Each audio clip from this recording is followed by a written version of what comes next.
Okay, so let's start talking about coping and what is most important in managing and overcoming anxiety. Really, that begins with maintaining a healthy perspective and regaining it when we've lost it. The old adage is true, it's all in how you look at it. But a person who is experiencing chronic anxiety is seeing themselves to some degree in a distorted sense. They may see the world very clearly, but they have learned to live in not the present. They live in a combination of the past and the future. They live in the past by beating ourselves up for past mistakes in an ongoing losing battle to make sure we don't repeat them. We live in the future, anticipating events and hoping to have plans and contingency plans and backup plans for things that may or may not actually ever occur. Um, my friends in recovery call it script writing. Writing the script as a playwright would, looking to see how the future will play out, thinking about all the people in our lives as a cast of characters, and dictating how things are likely to go. And this, of course, is never manageable. And we may be reasonably accurate, but it's amazing to me how hard we work to prepare, and conversely, how little we do to cope. Preparation, in my experience, is largely a lie. It doesn't buffer any of the pain or disappointment that follows having unhealthy things happen in our lives or having selfish people in our lives. It robs us of being fully present in the moment, of simply experiencing what is, instead of continuing to regret what was and to live in fear of what may be. So being grounded in the here and now is a difficult thing to do, but it's one of the first suggestions that I offer to people. I'll ask them to plant their feet very firmly on the ground, quite literally. I'll ask them to use their five senses to get in touch with their current environment and really focus on literally the here and now. Because until we connect to that and until we have a sense of being safe within our bodies, everything is unmanageable and everything is just too hard. I ask folks to, of course, journal and write everything out so that they have a sense of what's going on in the hamster wheel and getting us on the same page with themselves. I ask them in any given situation to consider how they would respond to a friend or a loved one in their shoes. Our perspective looks very different when we look at ourselves as opposed to someone else. So if we imagine someone else having the same experiences, it's very likely that what we would suggest to them, what we would say to them, what we would do for them is very different than what we will do for ourselves.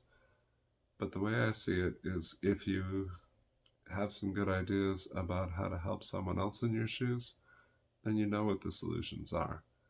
And it may be uncomfortable to follow through and put those into action. And it's even more uncomfortable to reach out to others and to ask for help, but it's necessary. I made a deal with my wife a lot of years ago that has helped me to be less afraid and less anxious. I'm very fortunate. I'm married to an amazing woman who has consummate faith in me and my undertakings. So early on in our marriage, I had said to her, sometimes I just really want to have you reassure me, even when I'm not sure what's wrong. Or other times, I'll know what's wrong and I won't really want to explain it. And what I was doing was just describing a very healthy need, which she immediately agreed to fulfill. And it was extraordinary to me because I didn't have to explain where I was at. I didn't have to justify how I felt. I didn't have to make her understand that I had a right to feel the things that I did. She was just understanding of it. I hope you get to know some people like that. They're very useful. But even with other misfits and other survivors, I've been able to come to the same place where we just overtly agree on what it is that we can expect from each other. And instead of hinting or alluding to what we need and trying to minimize the amount of vulnerability involved, I've learned to embrace it. I know that it's very, very uncomfortable the first 10, 100, or even 1,000 times that you do it, but I promise it gets easier as you go. And so the more we open ourselves up to sharing what our needs are, and the more conscious we are of what those needs are, obviously the better chance that they're going to be met. And so I hope that you'll reach out and ask for exactly what you need. I hope that you will offer reassurance to yourself. I think that you'll find that if you're struggling with chronic anxiety, a lot of the ways that you deal with yourself make you more afraid, not less.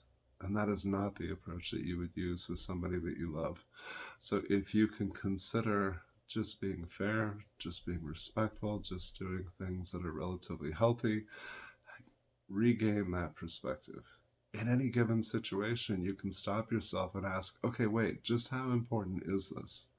Because our propensity to make mountains out of molehills is really extraordinary. Getting back to basics, I think we have to define what it is to be okay. Because quite often, things are okay, they just don't feel like they're good. And okay doesn't necessarily mean good. Okay means I'm safe, my basic life needs are met, and I can, as long as I can be safe and stable, then I can work to make things better. So I say to people quite often, even though you don't feel okay, you are. And giving ourselves that reassurance and seeking it from others will take us a long way in the right direction. So, very simple ideas, very uncomfortable to apply, but I promise you extraordinarily effective, and we'll talk about where all this is leading in the next video.